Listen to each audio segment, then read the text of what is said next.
Hello again, my friends, and you are my friends, and welcome to your Sunday's Talking Town. I'm, of course, your host, the Gov, here to discuss Ipswich Town 1, Maidstone 2. Is it the worst defeat in town history? Is the question in the title of the show. Let us know in the live chat, because as always, we can't do these shows without you wonderful people at home. So if you're watching us live, thank you for joining us on your Sunday lunchtime. Please get active in the live chat. I will try and drop a link at some point, but I do want to try and put this to bed as soon as we possibly can and move away from it as fast as we can. If you're watching on catch up, thank you for choosing Talking Town. FTA, comment for the algorithm, anything you like in the comment section within reason, be polite. But yes, FTA, comment for the algorithm, like, subscribe, and all that wonderful jazz. A few comments already piling into our live chat. I'll try and go through just a couple of them. We can dissect it, or we want missed chances, poor display, and humiliation. But what really counts is how you respond. McKenna is made of strong stuff, and we must be to run towards adversity. Tom, the triplets dad, is gutted, annoyed, shell-shocked. First time in a long time walking away from the ground, feeling peed off. Our boys need some goals and results now, because this will hurt them as much as it does us. Whereas Phil Blundell, we've played 6 cup games, which is a lot more than we usually experience. Let's enjoy the rest of the season and get excited of what we can look forward to. It was a lively match reaction show yesterday. I was trying to play the devil's advocate, trying to bring the balance, but Matt was very much in the world's exploding, imploding, all of the above, hellfire and brimstone. Whether he is this afternoon, I don't know. Genuinely don't know. He may have calmed down, but if you know Matt, chances are he probably hasn't. But what he needs to do really is play match bingo, because that'll calm him down, because he'll be winning cash prizes and supporting the absolute awesome work of the East Anglian Air Ambulance. If you're a sports enthusiast who loves football and cricket, and by the way, I'm told reliably the cricket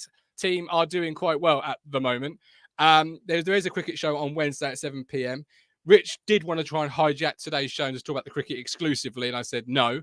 But you never know. We might verge into a little bit of cricket talk territory. But if you want to win cash prizes and have fun at the same time, Match Bingo is the game for you. You can play by registering online, downloading the Match Bingo app on your mobile phone, and choose your matches. £2 a card. I've won a bit of money this year, as I say.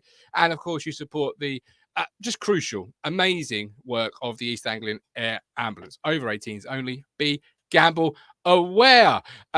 We have got Dominic Dean, massive overreaction yesterday. We go again. It's bad because of the historic and national humiliation, says I mean, to be fair, we have had a fair amount of media requests in the last 24 hours at Talking Town Towers. Rich is going to be on, I want to get this right, Greatest Hits, because he's a greatest hit, of course. I'm on Town TV. No, not quite yet. I'm on Talk TV this evening with Mark Seggers.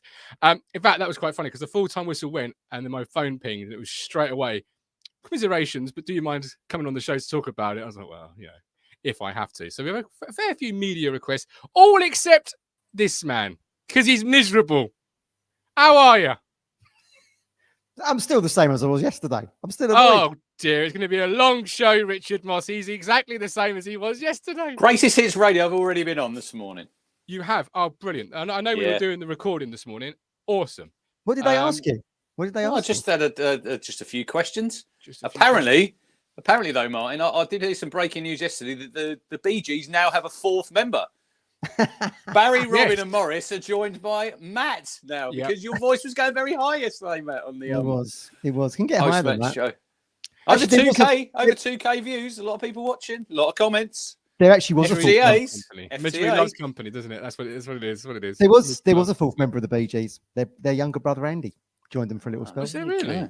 There you go. Well, as I told you both yesterday, it was a tragedy, and we are here to pull it apart, dissect it. But can our season, will it be staying alive? Oh, of course it will. If it's reliant on beating Maidstone, we're in worse trouble than we're probably giving ourselves. Come on. Worry to think about if it's reliant on beating Maidstone. Anyway, beat Maidstone, big game. It's over.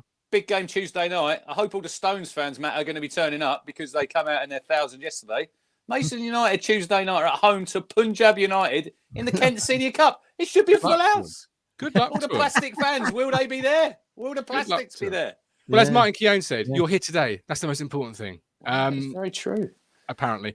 But no, good luck to them. I mean, let's start with that. Yeah, good luck, Maidstone. You did your job. You won the game. You hit us on the counter twice. Well done. That's as far as we're probably going to go with the Maidstone love, because we're plucky underdogs. Can we use that's another FA Cup term, Matt?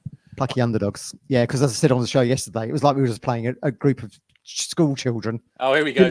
Didn't start their cup campaign in September, did they? Oh no, winding him up. I start with a question. Being Frank Ipswich Town, question: Would have a I'll try and word it better. Sorry, Frank. Would Haladki have saved either of those goals? Matthew Phillips. No. Why? Well, we can't answer that. Who knows? But I mean, look, they were both great finishes. Don't know. Impossible question to answer. Second one, I'm going to say yes, Richard Moss. Starting position for the first one, he may have been, because he's a lot of times when we have a corner, he's up near the halfway line, isn't he? That's true. Yeah. So possibly there. We'll talk about the defending. It's shambolic. It's shambolic. Yeah, that's we've been. That's a fisherman phrase. Shambolic, isn't it? It is shambolic. You got 3 defenders, 2 are drawn to the ball. You can't, if that was as someone texted me yesterday, if that was Sunday morning football, you'd be furious. Yeah, definitely. It's shambolic, and you don't agree, Matt? We were furious.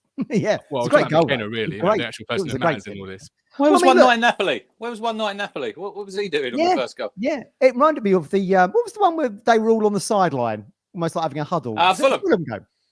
He was on par with that. This is where we can go on about Christian Walton. Would he have saved these goals? I mean, against Fulham, he was left exposed, Matt, wasn't he? With that goal, he was left exposed yesterday. Well, you're only as good. Sometimes keepers are only as good as their defence, aren't they? And but that's a question for McKenna to answer anyway, not for us. We're just fans, punters. Let me just call him, Matt. Hang on, mate. Let me just give him a buzz. I'm sure he's staying on Daily Times. Didn't ask him, so you might as well ask him yourself. Well, if I had it on speed dial, I would, but I don't. Roy Clark, the 2 goals we can see yesterday were goals you would see at a Sunday morning game, but not in the 4th round of the FA Cup. Second ends up near the goal, says Lewis. He was too slow out and then couldn't get set in time. Haladki quicker at spotting danger, defending for both. Dreadful. 100%. Walton. The reason we've been so successful is because it starts at the back with Haladki. And no one thought this would happen in the summer. He's a much better keeper with his feet. As I said yesterday, Walton's a giraffe on ice when he's got the ball. Being useless. And he doesn't fit our style of play anymore.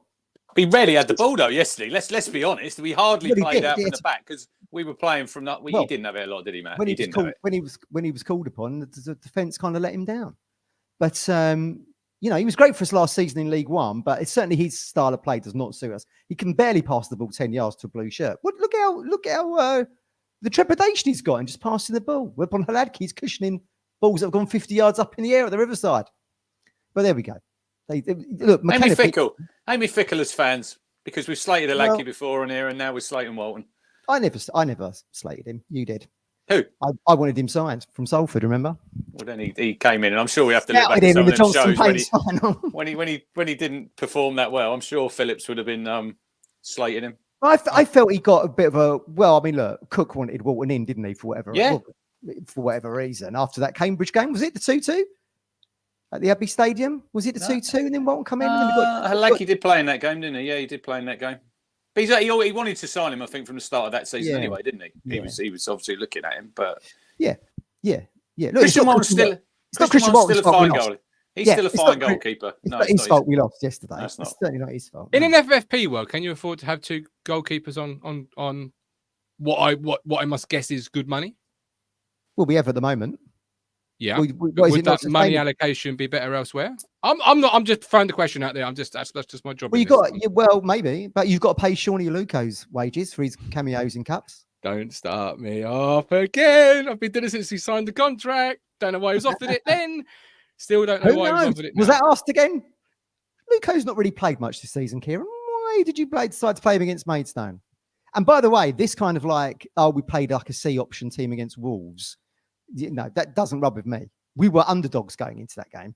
Yesterday, we were 9-1 on favourites. So you had to stick £9 down just to win £1. We were underdogs going into that Wolves game. And Kieran said the League Cup wasn't on our agenda particularly, but we went 2 down, 1-3-2, and then once we went out. But we were all happy. We were all happy with the lineup that night against Wolves. History. I was happy. This with is the our lineup most. yesterday. So was I. So was I. Apart from probably a Luco, that was probably the only change I would have made. But I expected a Luco. Like if you give him but why a though? contract, I don't get it. Why is no one asking this question? Why is he playing? Why is he in the squad? What does he offer? Was he making the tea around the training room? I don't know. I don't know why he gets to play. Well, Colin, his biggest fan, said, "Don't want to see him in a town shirt after Wimbledon." I think you both said that yourselves. He wasn't fit that day when he. I wouldn't have signed him in the summer.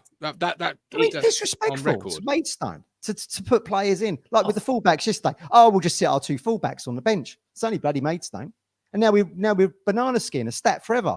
Whenever everyone talks about Ipswich in the FA Cup, 78, that would now be. Alan, do you remember when they lost to Maidstone? You know it's 2024, don't you? But like I said yesterday, mate. Like I said yesterday, this is what happens in all cups now. Yeah. Teams make multiple changes. You have to manage. You have to listen. You have to manage the minutes. And we haven't got the biggest squad, and it's proved through. Well, let me finish.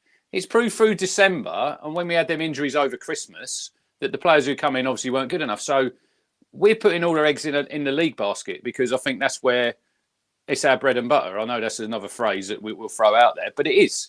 You know, we're never going to win the FA Cup. Are we disappointed? We won't now. But we're embarrassed we went out. I get that, and it's disappointing that we've missed out on potentially a big tie in the 5th round. But like you said yesterday, give your head a bit of a wobble. Take a look at the league table and soften the blow with that we're still sitting in 2nd. I know you'll come back with Matt for now. That's what you'll say. But we've had a fantastic season. We've had a fantastic 18 months over Kieran. Yeah. And for me, this doesn't take the gloss off of him at all because he's picked that team to go out there yesterday and they should have been more than good enough to get the victory. And 99 times out of 100, we win that game. If we score in the first 10 minutes, Matt, we win 5-0. I know we didn't. We can all be... Well, we should have done. Yes, yeah. I think if we do score early, we'll go on and win that game comfortably. But we didn't. And we have to take it on the chin and we have to just move on. We have to get over it quickly and have a good week's training and put it behind you next Saturday with a good performance at Preston, hopefully a win. And then it won't be forgotten, but you've got to move on quickly. Whenever everyone talks about Coventry City in the FA Cup, no one ever thinks about them winning in 87. It's bloody losing to Sutton in, what was it, the year before or whatever it was? I can't remember. Year after. But looking at the lineup, people are obviously questioning it. You mentioned Aluko. Outside of Aluko, who really were people, yourselves, you know, Matt, as you were happy with the lineup, upset about playing because you've got Walton, who you expected to get minutes in the cup, Don Ball at right back, which he's there because you've got no other right back or left back. Well, your right back was sitting on the bench, but there we go. Yeah, but he's also managing an Achilles injury, Matt. And the other one you've got Preston on Saturday. That's the most important one of the two. Humphreys at left back, seen him there in a league game. Not like it was his first performance at left back. Didn't do anything wrong, actually. I thought he came out of it again really well. Edmondson and Axel Twinzabi. You've bigged up Axel all year long. Fridge has come into the team and looked absolutely assured. They could be your starting centre halves with one injury to Wolfenden against Preston this week. So again, you're not looking at that thinking, oh, it's hardly in Darber and Baggett, for example. Fridge could have had a couple of goals. Absolutely. Morsley and Taylor, we in midfield too. Again, could be a starting midfield too in the Championship. Yeah, Saramento is magic, you know. Then you've got Hutchinson on the right, and then up front with Broadhead. So where is this arrogance of making? I know it's 10 changes, but that's a team that could be your 11 for Preston, and no one would bat an eyelid. You want 2 midfielders playing fullbacks against Preston? But you could do with a couple of injuries, a couple of suspensions, illnesses in the camp.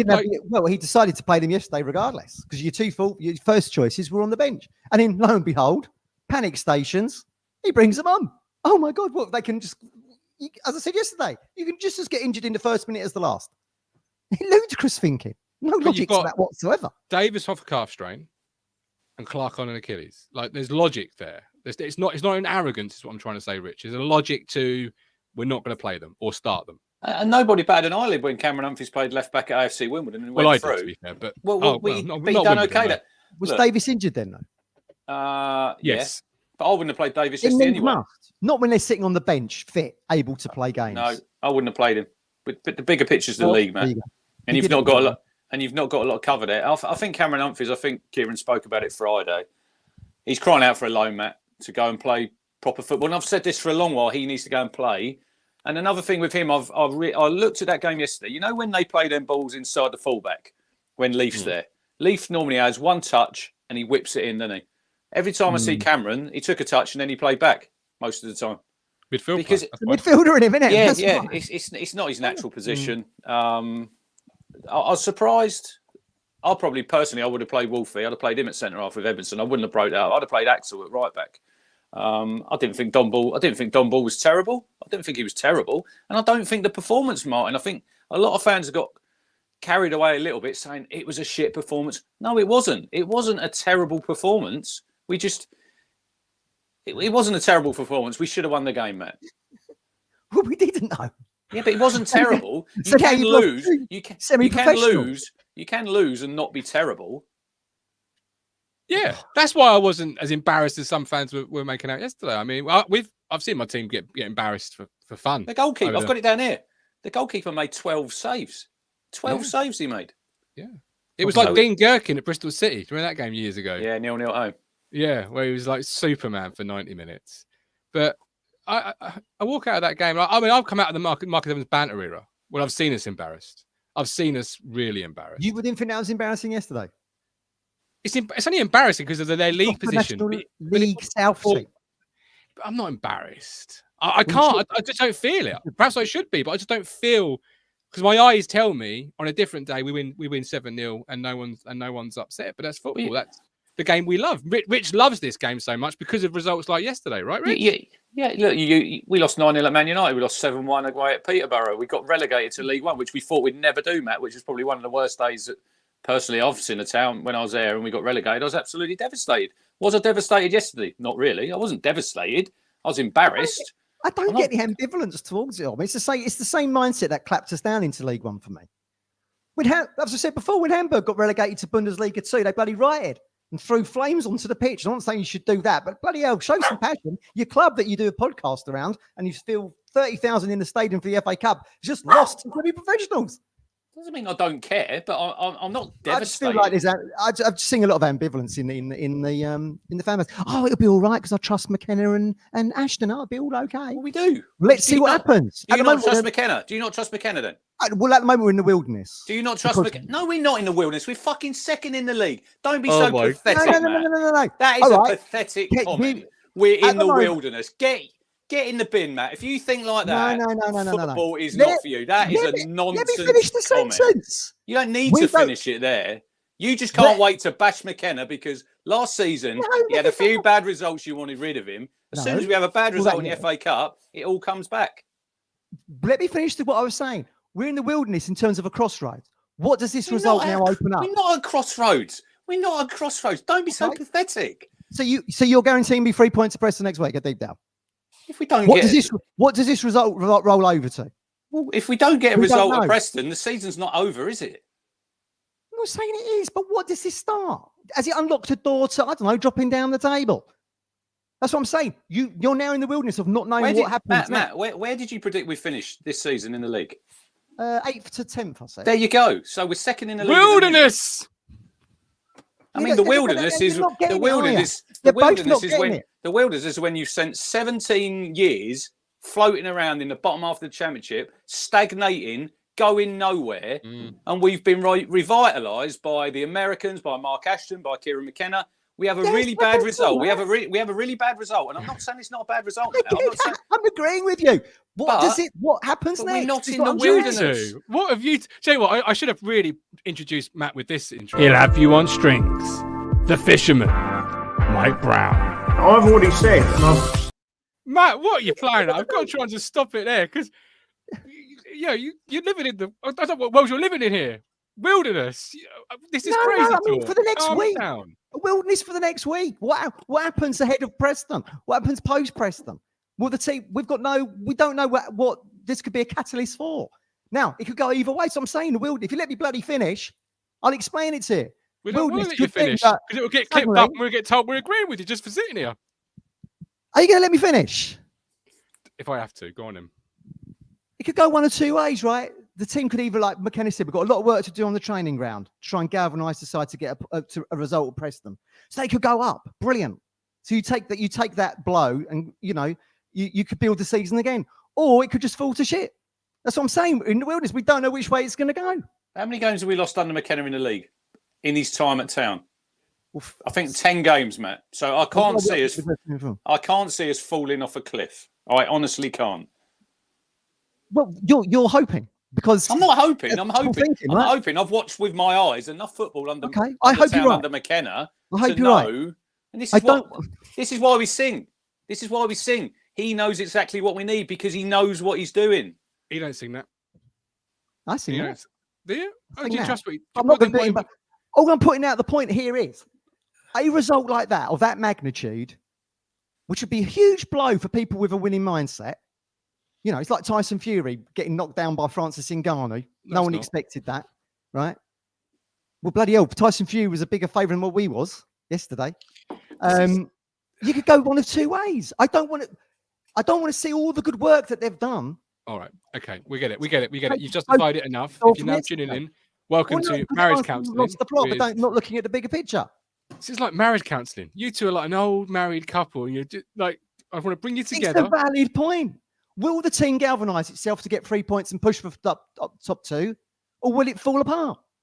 It's a question. Why should it fall apart after the work that McKenna's put in the last 2 years?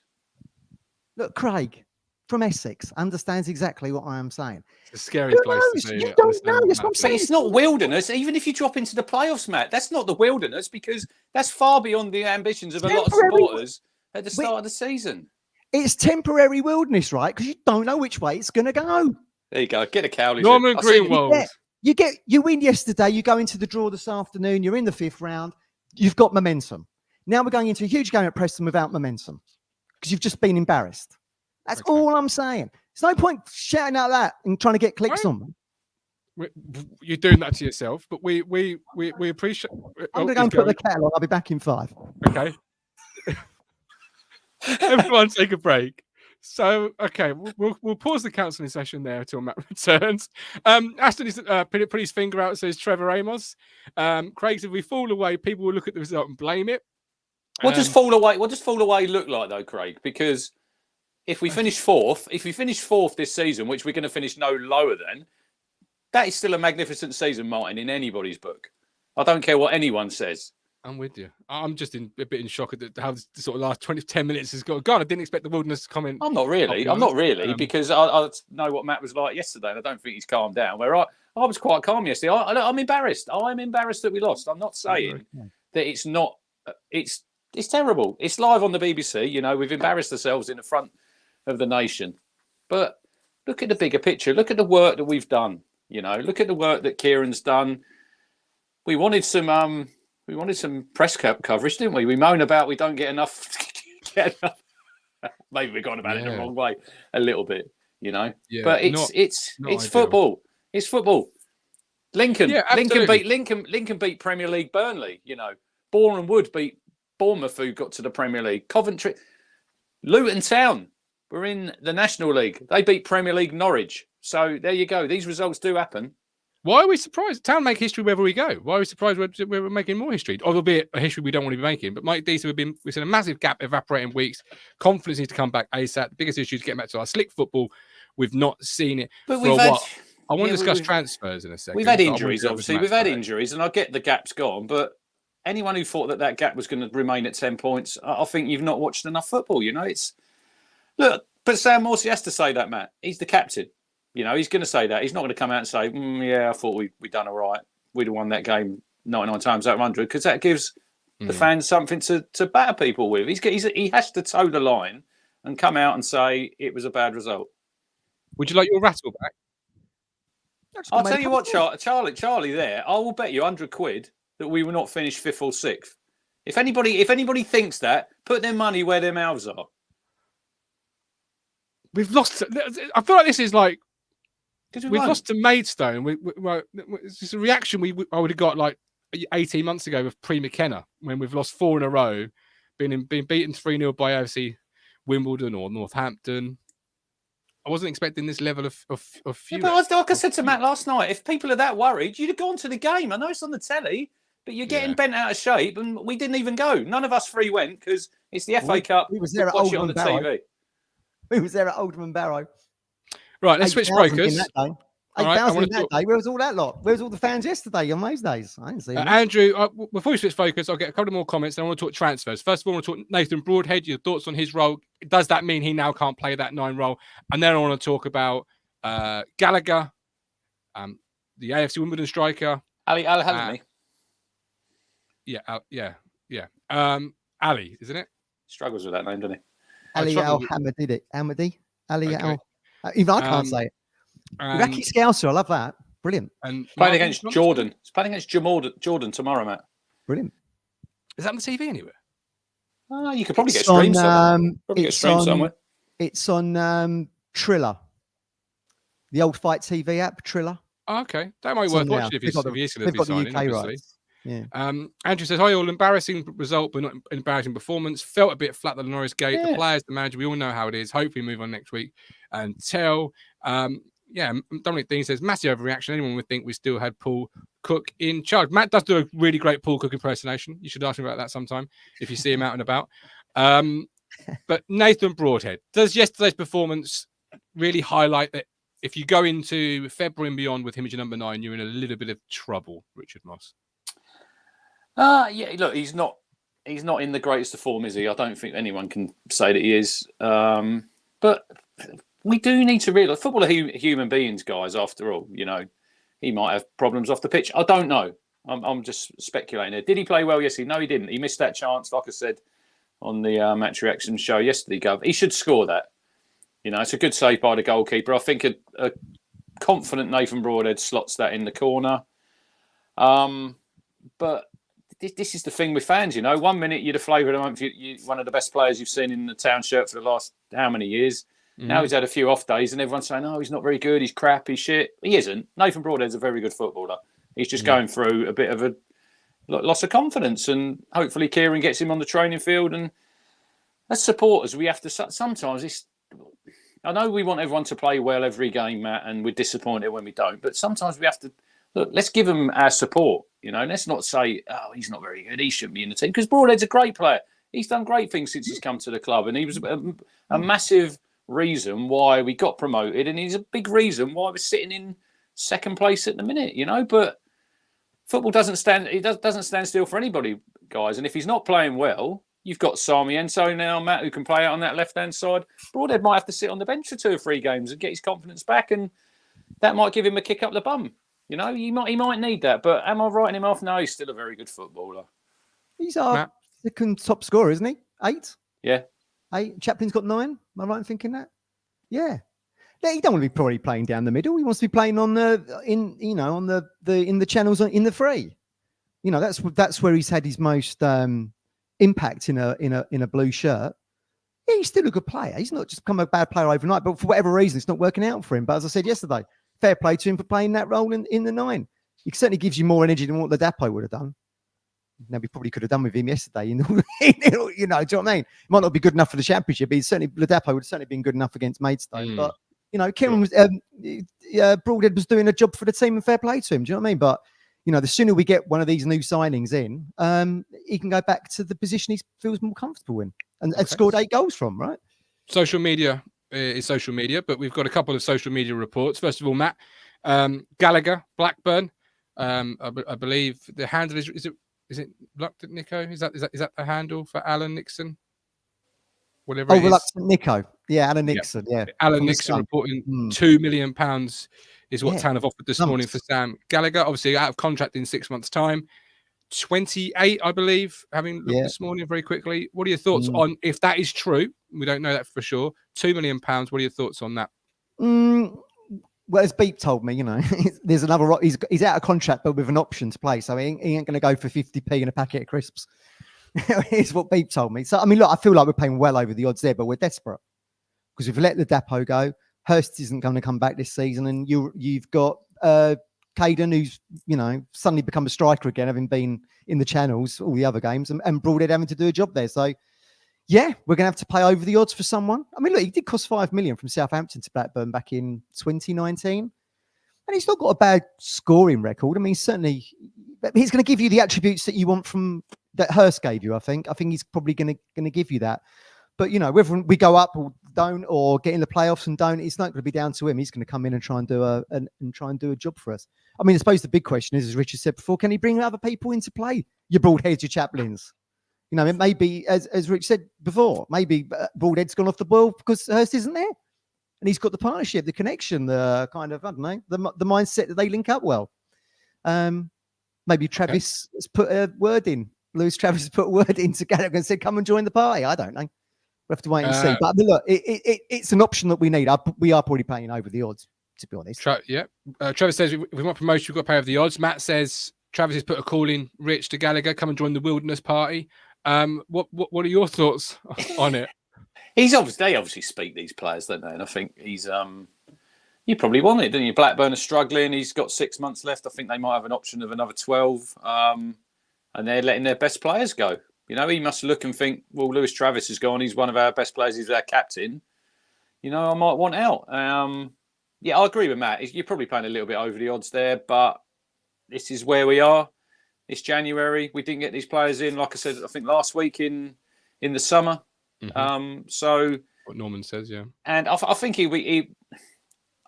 won't score that many goals. But then George Hurst come and he hadn't scored a goal in the Championship, had he? He played for Rotherham and he played for Blackburn, and he's done all right. It's all about that link up for me, like Matt says there. I think that's what you need, that player where Broadhead's not that type, is he, Matt? He's not physical enough. He can't back into the centre halves. No. He's skillful. You get the ball into his feet, he can turn and twist, and we know what he can do. But it's a different role playing with your back to goal. But yeah, Gallagher, I think I did say the only sort of question mark I do have over him is obviously he had an injury. He's not played that much football. But we are what is it today? 28th of January. We're getting pretty desperate for strikers. But then so is everybody. If you look around the market and you look around the league, Matt, there's not really been a lot of movement, has there? So only two clubs have paid fees. I looked it up earlier. Victor Torp to Coventry from Norway. 2 million. Scored. Great goal against Sheffield Wednesday on Friday night. And Finn Azaz from Villa, having been at Plymouth, to Borough, both 2 million. So if you get Gallagher in and the lad from Wimbledon, then you've done the most paid business. Interesting. Coventry have a good scouting network like that. And that's something that we're yet to sort of tap into. But then they've sold 2 players last summer, didn't they? When they were in the summer when they could have gone up for 35 million. I think they've invested a lot of that back in the squad, and you could see this in the summer if Leif Davis moves on. You know, hopefully Town get promoted and he stays with us. But if he moves on, that's when you might see us paying a bit more money out and getting players, and maybe we might finally break that transfer record, Matt, that's been standing since 2001, 4.5 million. I think that Haymar they bought in from PSV, did they? Yeah, something. So I mean, look, they're not strangers to going into Europe, but for whatever reason, Gyökeres was $1 million. I think they initially had him on loan from Swansea because he didn't do a lot there. I think they signed him for, I think it was $1 million. Now he's gone to Portugal and he's ripping it over there. And then there's talk about Premier League. This is where I think I'm going a little bit off tack, but this is where there's good players in the Championship, but the Premier League, some of these clubs, I find it a bit snobbish. You know, they'd rather go abroad and sign a big shiny player for 40, 50 million. When you look down the Championship, look at Ivan Toney, Matt, when he was at Peterborough. He was always a good striker. He went to Brentford. Brentford signed him. And now when he goes, he's going to go for 60, 70 million, you know? And someone could have had him for a lot cheaper if you do your work. But I don't think they do they? But yeah, I think, and look, I think in the summer, that's probably when we're going to spend a little bit more money. And I know people want us to shell out 6, 7, 8 million. It's not happening at the minute. It happens when a Davis goes, or if you bring someone else in and you progress him on and then you sell him for millions. I think that's just the model that we're at the minute. And like you say, Gov, as well, we probably moved faster than we probably thought that we were going to as a football club getting promoted this season. I don't know what the ambitions of Kieran and Mark Ashton was. Was it? Did they really expect to be sitting second? How can anyone have expected that? Even the sort of wildest dreams level. I'd be interested to see what sort of contract Gallagher gets, just to see how it hits the FFP books. If I've understood FFP correctly, like, are you going to sign him for $2 million on a 4-year deal, Matt? Stick it down for $500,000 over each year. He's not going to have much. He's not going to have much resale value, is he? So it'd be interesting to see. I mean, it's a short-term contract, maybe. I don't know. I really don't know. But well, $2 million seems a lot to me. You are impacting your FFP budget a little bit more, aren't you? Because it's down as more on the balance sheet each year.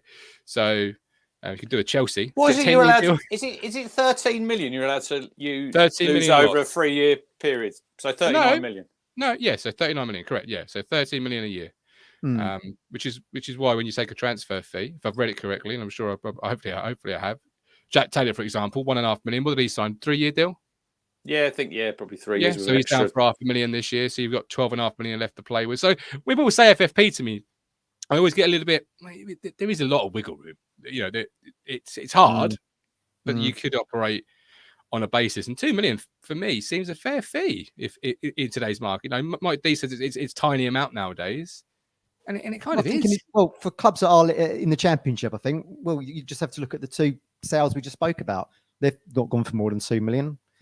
But look, we are playing over the odds because Blackburn paid 5 million for him in 2019 and nearly recuperating half of that. Here we are 5 years later. So, okay, and then we need him, don't we? We need him. This is the issue. Got no one else. It could be a double signing, triple signing. It could be a Di Cornell, Stephen Ward, and Ollie Hawkins. Wow. Get that picture window, because we could also have the AFC Wimbledon a striker. Rich, what are your thoughts on that potential one? Because that came to light middle of the week. Split opinion on social media, as everything on social media does. But what are your thoughts on that link? Well, Wycombe Wanderers, by the way, have got a 25% sell on it because he obviously come from there. So this is obviously why AFC Wimbledon. I see Johnny Jackson yesterday, Matt, come out and said he's had his head turned. Is he trying to drum up, get some other clubs involved, get a bit of a bidding war going? Maybe. But I've had it on good advice this morning. He'll be signing from someone I know who knows someone at Wimbledon. He's obviously got a game tomorrow. I was reading earlier, they reckon he's going to have his medical in Qatar. So, look, he's 21. I know a lot of people say, oh, look, this is going to be another Ahadmi. I think that's a really lazy comment. I really do. He was a guy they took a punt on, I think. And it obviously didn't work out. He come back. He's been on loan at Cambridge, scored a lot of goals. That's probably his level, isn't it, League One? Where there's this kid, he's got 13 goals in 23 league games this season, 17 in 29 in all with the cups. So he's scoring goals. I've seen quite a lot of YouTube stuff, and he looks like one of them, Matt, he's got a lot of pace about him. He can run the channels.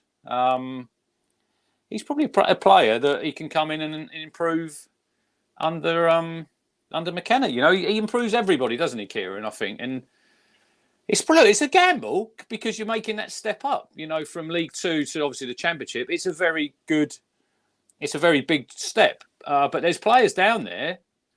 Mike said to me the other day, you just have to look at Jamie Vardy as an example. He was 27, and he was playing at Fleetwood. I'm not going to say he's going to be a Jamie Vardy. If he does, I mean, brilliant. But like James says there, he's probably a project. I know people don't like that word, Martin. It's a project, But he has got lots of potential to work with. Can he come in? Can he hit the ground running? Can he contribute between now and the end of the season? Who knows? Because sometimes it does take players time to come in and bed in. But if I'm him and I'm playing for Wimbledon and I'm going at some of them pokey grounds in the Championship, and then suddenly a club like Ipswich come on, you're going to think, blimey, get me there, aren't you, Matt? Can I ask you before Matt answers? Because I can't remember who it was that said you risk of, and I'm falling into the trap you've just described before about looking abroad for a player. But I can't remember who it was who said, the risk of buying a player in January from abroad is, can they settle? Can they adapt quickly enough? And I can't remember who it was that said it. What's the difference between perhaps going to a Dutch league for a striker, then the League Two level? Because surely they both have to adapt to the standard that they're now playing in. Oh yeah, I get that. But I mean, you're living in a different country, different culture, and you've got to come in. Look, he's obviously different language. He's obviously played in England, and he's playing in League Two. I get that, and it's still a big step up. And to come in and learn the patterns of play, it is a lot to ask, Martin. Because if we do sign him, I don't know when he's going to be available, Matt, because obviously he's playing tomorrow. Yeah. In the Asia Cup against Jordan. So if they win that, he's probably not going to be available for a couple of weeks. But I think he's 1.5, 2 million. You know, it should be an exciting signing because there's something there to work with. I think you said, Matt, is that the replacement for Jackson long term? Is he going to be a bit better than him? It is, yeah. It is, yeah. But then Jackson came from the lower leagues, so if this guy comes in and he stays at Town for 6-7 years, I think he's probably done quite well. You know, and if he comes in, just all get behind him and let's just see what he can do. We will anyway. We will anyway. Yeah. Matt, over to you. Sorry to cut across you there with the question. No, I think he's the Jackson replacement. I mean, from the footage I've seen of him and then what Rich sent to me the other day, very exciting. Brings a lot of energy to the table. Brings everything actually the depot didn't bring in terms of a striking option. It looks like what did Joe Roy say about Coochie? Chase a crisp packet across the pitch. Yeah. Looks like this kid would do the same. I certainly wouldn't be putting all my eggs in the basket to say to him, right, you've got to keep our promotion campaign firing. I think that's a big pressure to put on his shoulders, but certainly somebody you can come in and probably contribute from the bench to begin with and see where it goes. But he looks rapid. He's obviously the Caden replacement long term, and good luck to him. I think he started at Tranmere, so he's been on Mersey, even though he plays for Iraq and obviously has Iraq heritage. He's been obviously in the, I don't know if he was born here, but he was certainly in Tranmere's youth academy from what I've seen. So Iraqi scouts, as we said earlier. Brilliant. Good luck to him. It's good to see these moves. Look, some people said, look, Joe Pigott moving from Wimbledon to Ipswich didn't really work out. But again, that was kind of different, wasn't it? You go from scoring goals to keep your side in a division to actually having the expectation of trying to fire us to promotion. And that expectation was on Pigott's shoulders, and it just turned out to be too much. But for this kid, I think he'll just be eased in gently from the bench, and we'll see how he goes. But again, you know, when you can use as many subs as you can in the Championship and in the Football League, bring him off the bench with, I don't know, 20 to go. Brilliant. And Joe's defence, you know, not that for me anyway, circumstances didn't help Joe. You know, he had some off the field. Yeah, his father passed away, didn't he? Passed away, thank you. Yes, it was a great signing at the time. It just didn't. Oh yeah, and the managerial change, didn't it? Happened. Injury. I was over the moon when he signed. I thought Joe Pigott, he's got goals in League One, but but there you go. You come with that expectation. He's played at AFC Wimbledon, like you said there, Matt. You're playing for a smaller club in front of not that many fans. What's your ambition? To stay in the league. You come to Town. Yeah. Well, our expectation is probably to win the league. You know, and sometimes it weighs heavy on people's shoulders, doesn't it? Yeah. And they can't carry that, and obviously he didn't, and now I think he's back at Orient, and he's at Orient now. No, he wouldn't have. We've got our first. It would be nice to have James Norwood back post. No, he wouldn't. He's doing all right for Oldham. He's at his founder's level. Yeah, absolutely. For me, I was wrong on Hurst because I said at the time Hurst didn't move the needle. The only person who could prove me wrong is the player, and George Hurst proved me wrong. So I'm hoping the same situation happens here, because if it's just this player, if that's all we get, doesn't really move any needle. I think there'll be two. Kieran wanted two. He said yesterday. He said after the game he wants two. Because it has to be. You can't put eggs in the basket of this player, because he's a young player. You've lost three, haven't you? You've lost Scarlett, you've lost Ladapo. I know Scarlett didn't play a lot, but you've lost Scarlett, you've lost Ladapo. The reason they moved Ladapo on, there was two reasons. One was obviously to make room for another player. Obviously, I don't know what wages on. Kieran said that. And another one was for him to play football, Matt, because he wasn't playing at Town. And that's what it's all about. I say to you and Martin before, you're training all week, and then he was just a bit part player towards the end, wasn't it? It was like the Sunderland game. He didn't even get on. Harness played ahead of him up front. So Freddie must have known he's on the way out. I don't know if Freddie knew that he'd be on the way out to Charlton, and then 2 games in, the manager gets sacked. We don't know what happens with him in the summer, because obviously I think he's still got a year left at Town. He'll probably move on anyway. But this is football, and it's just so unpredictable, isn't it? You've transferred somewhere under a manager, and then halfway through the window, they lose a couple of games, and then the manager's sacked. So, yeah. But there you go. I suppose sporting fans, mates, think Scarlett will be in the Ishmael League and sign 3 years. That's how impressed they are with him coming back. Dominic, Sam Parker was a goal scorer that worked out well. There's always, you know, ghosts of players making steps up. There's always success stories. You've got to hope you fall on the right side of the success story. Really, that's all you can. He was a good signing on paper as well, as was Nicky Forster. But Nicky Forster, Parkin couldn't find his shooting boots, and Nicky Forster was always injured. But then you were trying to replace Benton Coochie, weren't you? And Tommy Miller out of midfield. That was 60 goals gone. Yeah, very difficult. Yeah, it was big. At least that's not what we're trying to replace here. I said this on the Discord the other day. We ain't got a 20-goal gap here to fill.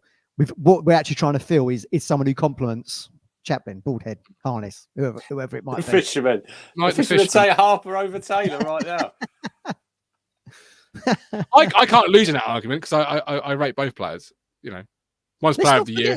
What Chris told us, he was getting linked to Juventus and Celtic not so long ago, but for whatever reason, like a Scarlett, hasn't shown the extra percentage you need to. He's at Burton now. I think he's at Burton now. Burton, yeah. Also links with Marvin Johnson. We've covered before. Links with Raksaki. Somebody reported that Town and Southampton were interested in Raksaki. I can't see Raksaki. You've got Sarmiento, you've got Hutchinson, you've got Burns, you've got Broadhead who play wide. So I don't see that. It's obviously just strikers that we need now, isn't it? Has he been playing for Palace then, Raksaki? He had played. He played at the start of the season, then he got injured, and I think now he's fit again. So he probably will be loaned out. But he didn't look great shakes in that game last season with Charlton, did he? You can never have too many good players. No, true. But I think Rich right. I think Sarmiento is that. He was very good yesterday, by the way. Sarmiento. I mean, look, the one shining light, wasn't he, Matt? Yesterday. He reminded me of Dos Santos. Just takes the ball in the middle of the park and was just ghosting past players. It was great to see. He's exciting, isn't he? He's certainly a player that you look forward to watching and seeing how he progresses over the next 3 months. He can be quite big for us, I think. I think he starts. I think he starts on Saturday at Preston. I think I've seen enough of him from obviously. He had a bit of a knock, so Kieran said he would have started at Leicester and he didn't. He come on, he scored his goal. I don't know what about you two yesterday. Look, Matt says that I can't criticise Kieran now. I've got ink on my arm, but I thought that was a real poor substitution taking him off yesterday. I thought we lost a lot when he went off. When he went off the pitch, I think we died a little bit going forward, didn't we? Yes. Do you feel a lot like the Davis and Clark substitutions that perhaps a lot of the substitutions yesterday were sports science? Yeah, Pram. Well, we'll go with that. Yeah, that's one of them ones where they're told, isn't they? You're getting in that red zone. He can only play these number of minutes, and then you've got to take him off. If you don't, he's obviously like I said to you just there. He was doubtful for the for the Leicester game because he got a knock and he could only be on the bench. So perhaps he could only play an hour, maybe. But when you bring in Connor Chaplin or Matt and Wes Burns and Clark and Davis, you should still be able to get the job done. Yeah, well, don't get me started again. Start him again. Right, we'll go to Craig first of all. Craig, welcome in. How you doing? What are your thoughts this afternoon? Hello, Craig. Hello, mate. I think I'm getting angrier as the weekend goes on. Calm down. Watching this show's making you angry. Just chill. It is. Chill earlier. Mate, but I think that's what's making it worse. Is the fact you're far too chilled. Christian Mullen signed the shirt anyway. That's the happy part from yesterday. Yeah, at full time, to be fair, I was a bit like, I'm not doing it. I'm not going and queuing up. You're going. I want to go. And then he was a little bit like, oh, come on, you promised. So we went and queued up. But to be fair, there was a few of them didn't see Morsey at all come out. Burns went straight onto the coach, didn't do anything. So there's a few of them. McKenna didn't do his lap yesterday, did he? McKenna didn't do his lap yesterday, Craig, after the game. He did. No, he did. He did it really early. He sort of, you could tell he was seething. Like, I know he's come out yesterday and he obviously did his post-match press conference and obviously he said what he's had to say. But you could tell he came over and he clapped a little bit and he was straight down the tunnel. And you could tell the look on his face was not very happy. But I think for me, I think it's worse because I think, like, obviously we like the Barrow result years ago. I remember sitting at home watching it, and you're predicting that you're going to lose. You think the way we were. I was there. I got back at 5:10. I didn't know you were there. Yeah, I was at Barrow. There's about 250 of us. 250 of the proper fans were there that day, Craig. I don't know where everyone else was then. But you see it coming, didn't you? That's the thing. I think with yesterday's result, I think the most frustrating thing is that as a club, you think you've moved on and those days are behind you, and you think this group of players will never let you feel that way again. And I think that's just the most disappointing thing about it. I think it was the unexpected shock of it actually happening. I think that's weighing me up more than everything. And that's what I said in the chat earlier. I said, I'm angry, but I don't really know why. Because, like you said, the reality is we are second. That's a good comment there, Craig. I don't know if you can see that from Finch's Rest Cemetery. Town are on an upward trajectory. In the grand scheme of things, this will do far less damage than it seems right now. Well, I think that's a really good comment. I think that's a nonsense comment because you don't know yet. Yeah, Here he goes. I agree. No, but that's why I was saying I understood what Matt was saying earlier, because I think obviously as expectations, as we've done so well into the season, expectation has now grown.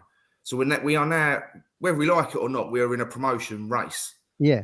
And if we fall away, people won't look at the start of the season and go, well, at the start of the season, I thought we'd finish 8th. So the fact we finished 4th is okay. I think people will look at it and go, well, we was all right until Maidstone. And then after Maidstone, the wheels come off. And I'm not saying that's the correct way to think, but I'm saying there'll be a lot of fans out there that will probably look back at this game if we fail to go up and could point to this as being the catalyst for that not happening. I don't have any relevance whatsoever. I don't think. Yeah, no, look, I think I can separate it from the league and the cup. I think because I'm just not saying we're falling into the wilderness. Don't ever use that word, Craig. We're not going into the wilderness. But this week, you're at the crossroads. That's what I'm trying to say. You don't know. You could go either way. At the moment, we don't know.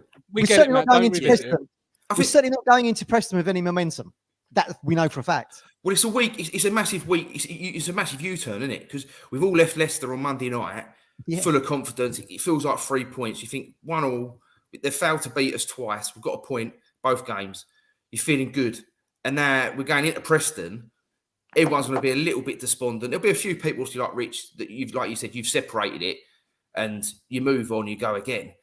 But then the reality, they now put pressure on themselves to get a result at Preston. Because if they don't get a result at Preston, exactly, I'd imagine there'll be fans out there that'll be ready to go. And like I said, I'm not saying that's the right thing, but they will be ready, waiting if they lose on Saturday. But we've lost 3 league games in 28 games. This is where I don't get the even if we lose to Preston. I just think it's nonsense.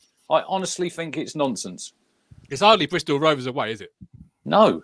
Where we've got captain and fan, we've got an abject performance. Like, we've come a long way. It's hardly. Why was no one showing that fire yesterday? Got Ballsy arguing with the fans at bloody Bristol Rovers that day. Yeah, but we needed that moment.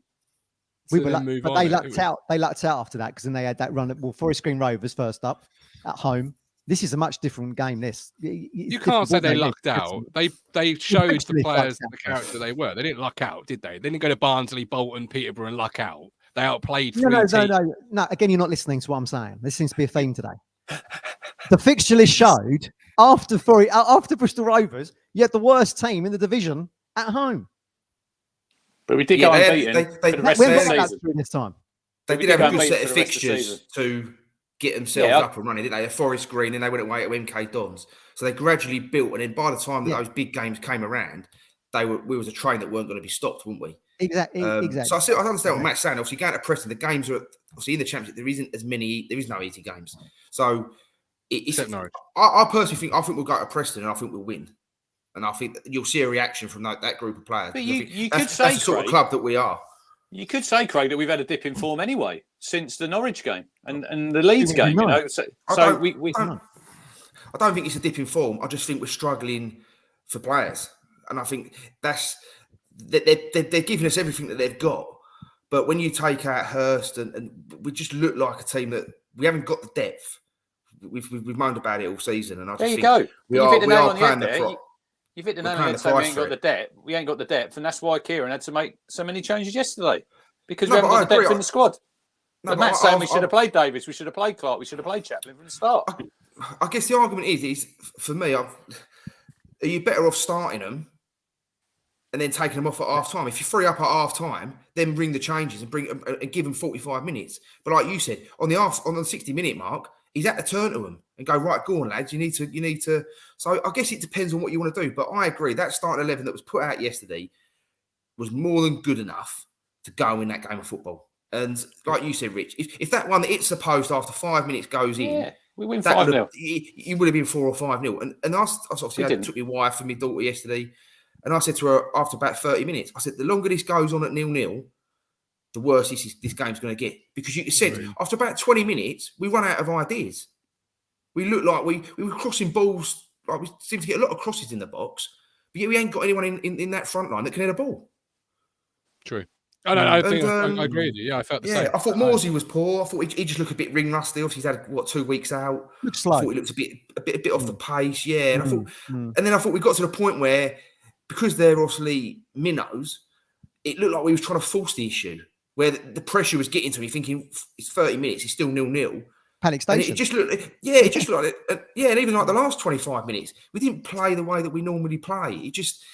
It looked like it was just a standard cup game, wasn't it? It just went out the window, and we just looked rattled, and Just we didn't know. For you. Watford 1, Southampton 0 as things stand at the moment. Just an update for you all then. Did you see the West Brom Wolves scenes? Well, we were just about to come live. Spoke about that. We haven't They finished the game. Yeah, well, apparently I think there was Wolves fans in the West Brom home section. Yeah. There's a photo of a guy on his front, and he's literally, his head is just red. Oh God. Yeah, so they had riot police and everything, but I think they've started it up again now.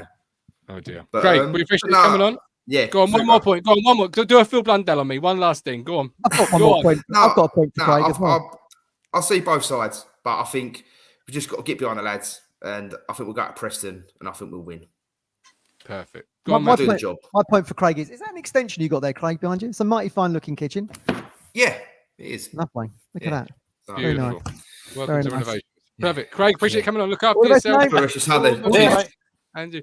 We'll jump to Frank. Frank, talk to us about the transfer speculation then. You've got the Frank. Wimbledon striker. You've Hello, got Gallagher. So talk to us about that. What are your thoughts on those transfer speculation? Well, I would like, and this is highly controversial, to see 2 former players come back. Macaulay Bonne and, no, well, more seriously, Kiefer Moore. I think Kiefer Moore would be the perfect fit to replace Agreed, yeah.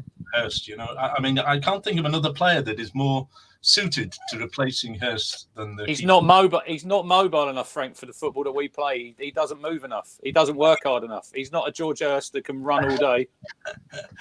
Well, yeah, maybe there's some valid argument in that, but I think his aerial ability, his physicality are things that we desperately need, because we've missed one player more than anyone else, and that's George Hurst. The other injuries, to some extent, didn't really matter too much, but this one certainly did. And I remember thinking, when we were in Thailand in December, I remember thinking, before he got injured, it was Leicester, wasn't he? He got injured in the first game. I remember thinking to myself, for God's sake, keep George Hurst fit, because if he goes, we've got no one to replace him. And that's exactly, and our form will dip.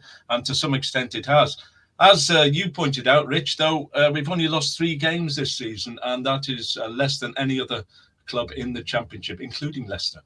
And I also thought to myself, Leicester have only drawn 1 game all season before they played Ipswich twice, and now I think it's about 4. So again, Lord of averages, they level out over the course of a season. Now, with regard to the game yesterday, yeah, it's a devastating blow, because it was on the BBC. Those pictures will go global, and everyone loves an underdog. We do too, of course. And I think McKenna will fix it, to be honest. I think he's got the aptitude to overcome it. And I would also say that maybe it's a blessing in disguise that we lost yesterday, because the big fish were swimming around McKenna, and there was more and more talk of the fact that McKenna might go to a Premier League club, or they might be enticed to take him on.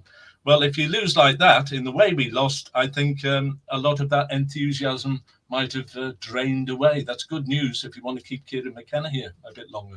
Maybe the one blessing. Yeah, I disagree. I don't think if you look at McKenna's body of work, you don't then use Maidstone as a reason as to why you wouldn't want to progress with him. Like, I think his body of work speaks for itself. I don't know how you feel, Rich, that if you were a club in the bottom half of the Premier League and you wanted to make that step, you wouldn't discount the body of work because of Maidstone at home. 1 game, I don't think you're going to look. It's disappointing, but if, say, obviously Klopp goes from Liverpool, say a De Zerbi goes there, there, and Brighton had a position, would they look at McKenna? I think they probably would, because I think he'd fit them ideally. I hope Kieran stays at town for at least another season.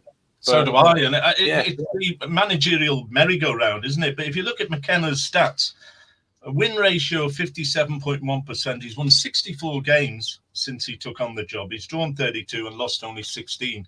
So that's a good track record. And that's probably what chairman and football directors will be looking at more than what happened yesterday, in truth. But somebody raised that point, and I thought it was an interesting one. Would this discourage Premier clubs from showing a keen interest in McKenna? Just quickly, Frank, what did you think to the team that was picked yesterday? It was more than capable of doing the job, wasn't it? Yeah, and for the first 15 minutes, to be honest, we played superb football. BBC were raving about, look at the Martin Keown, wasn't it? He was talking about, look at the passing movements. It doesn't look as if it's a team that with 10 changes. Because they were playing the same sort of system, and the players know the system inside out. But then, if you don't score, and let's face it, we had something like 38 shots. I think 13 were on target. We had something like 11 corners, and Maidstone didn't have one, and they had 2 shots and scored 2 goals. That's football. I'm afraid it's the reality. Now, it's how we get over it, how we recoup from it. It was, as somebody said, a freak result yesterday. It was, but we didn't take our chances, and we really desperately need 1 or 2 strikers before the end of this transfer window, which closes on Thursday, doesn't it? Certainly does. All right, Frank, appreciate you coming on, and I'm glad you're back from your holiday. Look after yourself. We're going to quickly bring on Phil. Just going to squeeze you on, Phil. You haven't got as long as you normally would have, but yeah, I just want to briefly talk about the refereeing decisions. Yes, I thought Anthony Taylor got the big decisions wrong yesterday. You know, we all know that there was a blatant foul on Sarmiento before they scored their winning goal, and for me, that was a stonewall penalty on Fridge in the area. Correct. I'm sorry, but look, you know, I mean, say, look, the reason why he obviously booked him was the felt that he, you know, initiated some kind of dive, which he didn't, I don't think, in my mind. And you see the reaction of Fridge and Chaplin at the same time when Taylor gave it the wrong way. They were both, well, they're obviously not happy about it. And for me, it was a penalty all day long. I was walking away from the ground yesterday, absolutely horrible, probably almost as bad as how I felt when we lost in the playoffs in 2005. That was a bad one as well. I would say that all season, the goals that we scored and the way we played that season under Joe Royal, we should have finished second. You know, we should have finished second, and we didn't. You know, and look. How are you going to feel then? How are you going to feel when it's top 2 or bust then, Phil, when we fall into the playoffs? I cannot see us beating Leeds in the playoffs. I just can't. They've got our number. They've got us in their back pocket. When we come to play Leeds, they've got us in their back pocket. I'm sorry, but they have. You know. Are you saying we're going to be in the playoffs then, Phil? Are you saying? No, I'm not saying that. I'm not saying that. All I'm saying is it's an if. It's a big if, right? It's an if. And by the way, Southampton are playing pretty much a second string team against Watford in the FA Cup. There you go. Briefly, I want to look on the positives here. Look, we've played 6 games in the Cup this season. We've beaten Premier League opposition in the Cup this season. We are Euro winners this season, albeit, I guess, Innsbruck Cup winners. You'll never sing that. Right, okay. We're going great guns. We can look forward to a new striker coming into the club this week. Let's face it, we can. Hopefully 2. Yes, I think that El Hamadi one is probably one for the future because of his age and the fact that he's not played at a high. I think he's probably not played. He's got potential, is what I'm saying. You know, potential to develop, and McKenna likes developing young players. I think, yes, it was the worst result in our history, but, you know, we don't have to play another pointless game in midweek where we could pick up needless injuries to our best players. You know, I think we did struggle yesterday without a number 9. Where was Jackson? Yesterday? I strongly thought that he would have gone with Jackson up front, and he didn't. I think he played with Broadhead, and you know. Do you think he was trying to see what Broadhead could offer in that role? Just to yes, I really do. Give himself an idea of what he had moving forward. Yeah, if worst case scenario. I do agree with that. Yes, but also I think that Taylor. You know, I do want to see more of Taylor in more of an advanced role. And I know Crunchy, you probably think he's not a number 10, but I think that with his goal scoring ability, it's not played there for Peterborough. There's another one. That's another square peg in a round hole. He has played there for Peterborough, actually. I looked it up the other day. He did eight appearances at the end of last season at central attacking midfield. But yeah, he is central attacking midfielder, not a 10 then, Matt. But he has played that role. So Phil is right in saying that. He has played that I'm saying, do we think it's Gallagher as the other striker coming into the club? Do we think? That's what all the rumours are, and there's no smoke without fire, as they say, Phil. But it's interesting you put the referee up because it wasn't the reason why we lost the referee. No, he wasn't the reason why we lost. But there was two big decisions there, wasn't there? He got the big decisions wrong, and we can also talk about VAR. I would say we could have VAR next season, and then we could be all moaning about decisions that. You're right, Phil. That was Matt Stannard raised that on our Discord. Our Premier League referees too reliant on VAR. Having been a referee for so long, right? I heard stories of Premier League referees at certain RA meetings when I was referee. I'm telling you here and now, the referees who are on that elite list are, yes, they're in a privileged position, but boy, are there some brutal politics going on from the big top 6 clubs in the way that they want their games refereed, and it happens. And it's an unspoken topic in the PGMOL group, as it were, and they change things far too much year on, year out, and it causes those Premier League referees no end of problems as far as I'm concerned. If we had VAR yesterday, we certainly wouldn't have lost that game. And yes, I think we were very unlucky with the chances that we had in the first half. That keeper had a blinder yesterday for them, and Maidstone did actually defend. It can't be saying well. if we had VAR, Phil, because we haven't got it. So no, we haven't. Look, again, it's another if. All right, he should have seen the foul on Sarmiento because he's looking straight at it. I think it was the angle. I think it was the angle that the referee was at. He may have been obscured by the Maidstone player himself. I'm saying it was a clear pull, and they said that on Match of the Day yesterday that it should have been a foul for us. And just one last thing, I think McKenna will get a reaction out of the players this week in training, and I think we will definitely see at least one new face again, like maybe lining up against Preston on Saturday. And I can't see. Look, the players have learned from last season with the run that we had around about the same time, January, February time, that they did come up with what we needed in the last dozen or more games this season, and I strongly believe that we will do it again this season. I really do.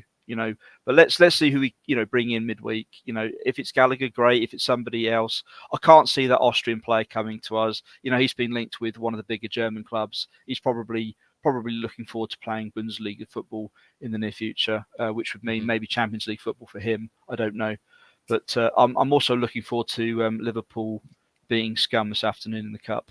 But we'll see. It's disappointing. We've missed out on another, maybe another Premier League game.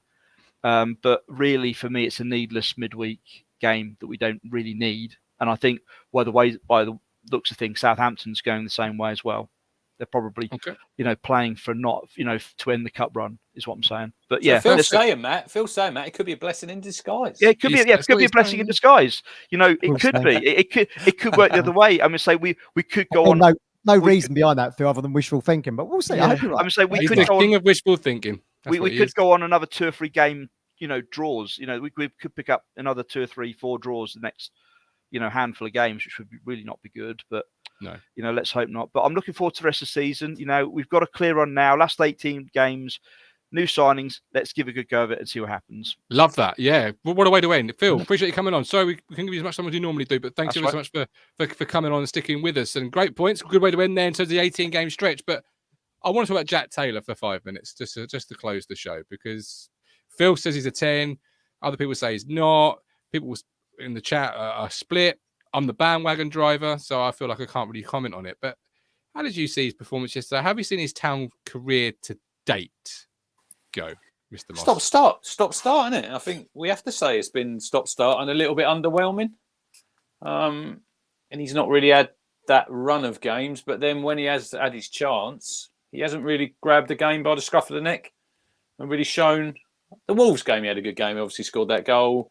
Mm-hmm. I think it was Swansea, Matt, where he played quite well that day, got that goal. Really good goal. Really good goal. Yeah. He scored some goals, but he hasn't really grasped.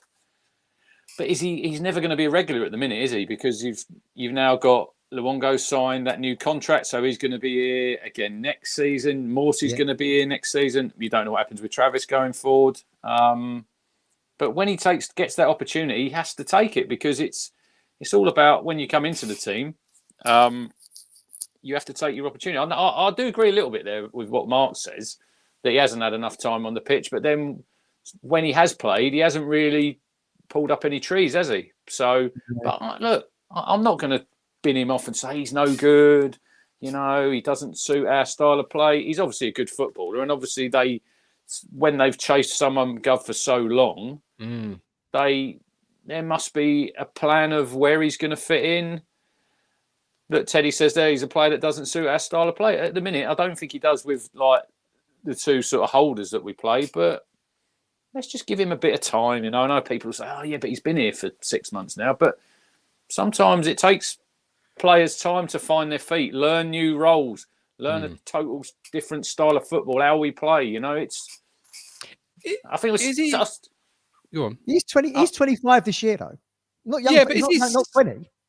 Is he suffering a little bit from recency bias, Matt? In the sense of we've come from an historic run that got us promoted, a really euphoric moment, and a big part of that was our midfield too, where the play was so good and so strong that whatever he kind of does from this point is the benchmark is so high for a player making a step. Let's not forget, he's making a step up from League One himself. He's only 24, 25 in Championship in the summer. Before. Yeah, but is he ever going to live up to what the level of what our recency bias was in League One? Because Massimo and Morsey were like Iniesta and Xavi for 5 months. They were phenomenal, so good. Can he live up to that? It's difficult, isn't it? It's difficult. After we had the discussion earlier in the week about whether or not he had a future at the club, that's when I went over and had a look at where he's played, and he did finish the end of the season at Peterborough, certainly in outside of the playoffs, in the 10. I do feel like he is suited to that. I mean, he gets on the ball and he comes forward. I mean, he's, the plus point he's got is he can strike a ball as good as anyone in the Championship. The goal against Wolves and Swansea tells you that. But for whatever reason, I just feel like he just becomes anonymous in that too. And I don't know. I can't explain. He got an assist yesterday, Matt. He got an assist yesterday. Well, as Rich said, you could have got that assist yesterday. Just laid it. But I didn't. Jack Taylor did. Let's not start doing cartwheels over people getting assists. I mean, that's what it's his job. That is his job, though, isn't it? It's not a Chris. It's his job. But I think he's a good player, and I was really pleased when he signed. And they, Darren Curry said at Barnet, he tried to get him at Ipswich, tried to get him over to a move to Ipswich. It didn't happen. Peterborough came in and got him. We know Peterborough and DMAC have got a great eye. So last 50 games he's played, right? Defensive midfielder, centre, 34. Central midfielder, obviously with a 2, 11. Attacking midfielder, he's played 5 games, Matt. Yeah. So for whatever reason, they bunged him up there in the last of their domestic campaign. But he likes to get forward. But for whatever reason, he just doesn't. I don't know. It's just not happening for him at town. It's just not happening for him at town. Good comment from Hamish. Taylor was very good at Leicester. Played a big part in chasing the momentum of the game. Why so negative? It's a part of the reason he's played, Rich, where he will always play forward. He will look to thread that pass, and as a result, when you try and thread the ball, you are going to lose it a lot of times because you are playing the more risky pass. You are not playing a safe 5-yard. But it's getting them partnerships, isn't it? Because like we just said there, Luongo and Morsey, they've played that number of games. They've probably played over 40 games, probably, Matt, together, haven't they?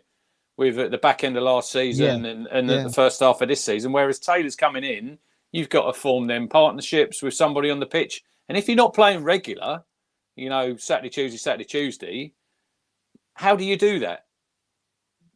Yeah, you can only rely on the training ground, can't you? Which is obviously not a match situation. But I think back to when we went to see them play Luton at Colchester, and I was with Mike. And we both sat there and thinking, Taylor seems to be sitting in the shadows a little bit and just letting Morsey. Okay, he's new to the club. Morsey's the club captain. He's got all the impact. He's got the ear of all the players. So I suppose you are just going to sort of fall into line a little bit. But he just seems to have progressed. It just seems to I don't agree with that comment. Why won't he be here next season? He signed a 3-year contract. Yeah. He only won't be here next season if you're promoted. And then perhaps you've loaned him. Loaned him out maybe. Time. But if you're not promoted, he'll definitely 100% be here. I would say the clock is ticking for him a little bit. Like I say, he's not. If he was 20 or Cameron Humphreys' age, you could understand it. He's going to be 25 in June. I mean, he's older than Bellingham, isn't he? Jude Bellingham. I mean, You know, give him a couple more seasons, and people start thinking, well, is there any sell-on value from him?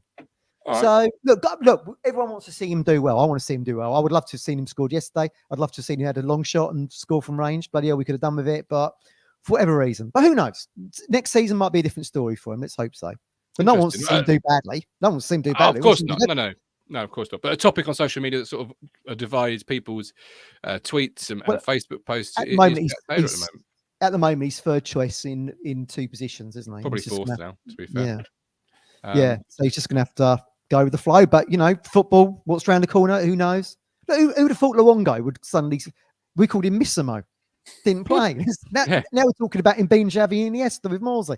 Yeah, absolutely. Yeah, that you're very true. And obviously, you say you don't know in football because one injury and you could be thrusted into the spotlight. So if you are injured, you might need to head to Stone Market Osteopaths, who we are also partnered with. Stone Market 01449613633. Freddie is the governor there. Tell him the Gov from Talking Town has sent you. Physiotherapy, osteo, and there's also a couple of other things they do. I think I want to say yoga, maybe, or Pilates. Okay, yoga. No, Pilates, I think. You haven't walked through that door yet. Mate, I couldn't get up off the floor if I did Pilates. That'd be my issue. But yeah, so do a manner of things. Check their website out. Give them a call. 01449613633. I need to give them a call myself. I haven't been a whole month of January. Lucas Kovahan, he could do with going there, the Mason goalkeeper, because he obviously went there. He's probably aching a bit today, isn't he? He's the keeper, Matt. I don't know if you see it. Scored for Torquay in the playoff final. With a great header. I mean, what a day out. Look, let's just talk about him for a little. I don't want to. Seconds. No, I don't want to. Oh, he was too good. He was too good. He ruined my day. Don't want to. I like how he left. I think he was playing for a club in Menorca, not Mallorca, Menorca, to go and join Port Vale. I think I'd have stayed in the Mediterranean and go there. Do you know what I mean? It's a tough choice, isn't it? It's a tough choice. Fair play to him, though. I love loads. I mean, they said, didn't they, yesterday, he was a contemporary of Alisson. So Alisson goes off, wins Champions League at Liverpool, and someone who's in the same under-20s national side is playing for Maidstone. But, you know, fair play to him. You know, he's had a career. He was good yesterday. He was so good. You're both absolutely right, and you're right to highlight him because he was so good, and he deserves every applaud that he gets his way over the next. So they got 230 grand yesterday from that game, Matt. Yeah. So was that the TV money? Was that the TV money? They got 110 for the TV and then 120k for winning. I think they've made nearly 450. They've made from obviously all the rounds so far. They'll get a share of the gate. They'll get a share of the gate receipts. Yeah, this is why I hope they get to play huge club and like Liverpool, Anfield, or Man City, because there'll be quids in. There'll be quids in for the next decade, most likely. Fantastic. They could have bought back in the day one Gavin Williams for the amount that they've received. Gavin Williams. In FA. No, great player. Unfortunately, hurt by injury, wasn't he? Yeah, he was suffered a lot of injury, didn't he? Who did we buy him from? Who did we buy him from? West Ham? Yeah. I think so. Yeah, good player, very good player back in the day. But yeah, good luck to him. Really, see who they get. He's a great guy, George Elakobi, isn't he? I mean, I love the fact that the BBC stopped him from getting in to the dressing room half-time. 1-0 up to ask him a load of sort of stupid questions, but fair play to him. He seems a top guy. There's some video of them on their X today, on their social media, of him doing the pre-match talk in the dressing room. If you've not seen it, go and check it out. You can see why the players love him. He's saying, you've got to sprint in possession. If we're out of position, I want you sprinting back, and everyone's punching the air. It's like something out of a film. Yeah, good luck to him. They could make a film out yesterday, couldn't they? It was the underdog comes good in a packed Portman Road, by the way. The scene was set for him. It wasn't like it was a 12,000. It was a packed Portman Road. Good luck to him. All the best. But we'll see how we go through the week. Obviously, we expect to be back with some transfers. We expect to be back with a couple of, hopefully, additional shows. If not, we are back on Tuesday, 7 p.m. I am live tonight, 7:20 on Talk TV with Mark Seggers. Oh, sorry, you're live on Wednesday. The most important thing is I'm live tonight on the TV, 7:20. Mark Seggers, check it out. How are you going to dress it up? How are you going to dress it up and put a positive spin on it? Good job you didn't have him on it. Good job you didn't have Matt there. I mean, blimey. Do you know, I'm half tempted to put Matt in my place. Put Matt in. Go on, put Matt in. No. This is your one. You don't give me these options. But I'm half tempted because I think it would be. I'll be busy. I'm busy. Doing what? Washing your hair? What are you watching? What you got next on the menu to watch? I'm going to watch the Royal Rumble. I know you got up. Did you get? Did you? I was up 10-1 my alarm was set. So I've done Royal Rumble, and then switched over to the cricket, which I'll tell you what, if anyone hasn't seen it, go and check the highlights out. Absolutely fantastic. Gov was a cricket fan in the summer when we played the Ashes. He'd have loved that. That was cricket at its best. That's cricket at its best. That was. Oh, it's great, wasn't it? Yeah. I love to beat the Indians, especially in their own backyard. Yeah. Sport that can be ruined by the rain, it's not for me. There's no rain there today, was there, mate? In Hyderabad. What sport would you get up for in the middle of the night, Martin? What would you set your alarm for? American football. I do that all the time. American football. Yeah, I love getting up at 1:20 in the morning to watch the Bears get absolutely destroyed by some team that's got a losing record, and we just. I used to get up loads for I think the last big fight I got up for was the Fury Wilder 3 fight, but very rarely can I manage it these days. Age, man. I couldn't do it now. No, I couldn't do it now. If Mark had said to me after 8 p.m. tonight, I just had to say no. Because I've got, I'm up at 5 every day. I get to 8 p.m. and I just drop like a Duracell. Are you in the birdhouse at 5 o'clock in the morning? 5 o'clock in the morning. There I am feeding the birds. Do you have some tunes on for them out there? Do they have like a little radio? They have a radio, but I have a headphone. What station do they listen to? What do they listen to? One you were on, Greatest Hits. Greatest Hits Radio. They would have heard you this morning. Tunes and Trill. Can you listen back at any time? I believe you can on the website. Listen back. Yeah, and I'm sure they'll probably try. I'm not know for sure, but I'm sure they'll probably pepper it in. Sort of into some. I mean, big news. I was quite measured, by the way. Matt, Gov said I was quite measured. Well, you weren't bothered about the result, were you? I was bothered. I didn't say I wasn't bothered. I said I was embarrassed, but I'm looking at the bigger picture. It was the radio. Don't get upset, Max. It was the radio, and I thought, who better for the radio than the Radio King himself? Oh yeah, no, absolutely. You know, have we got a show again Wednesday? Did you say? Are we Wednesday? Show Wednesday, 8 p.m. where we'll look ahead to Preston.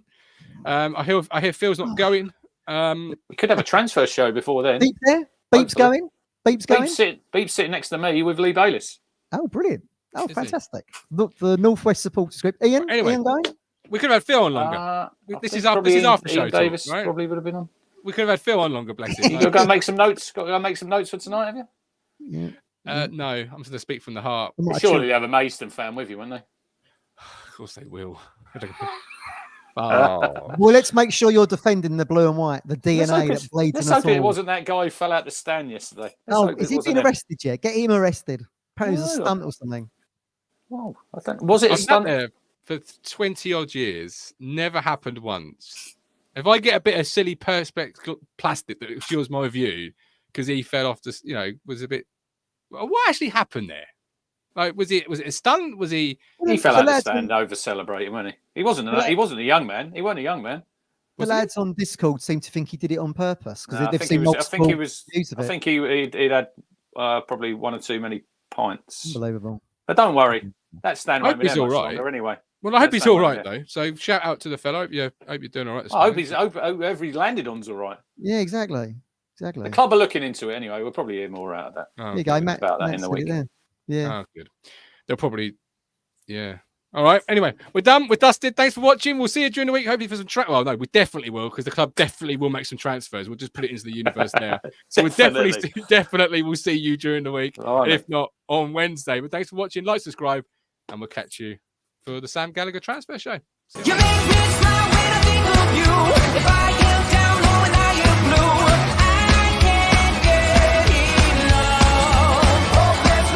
You make me happy, I feel so fine. Oh, how I wish that you were mine. I can't get enough.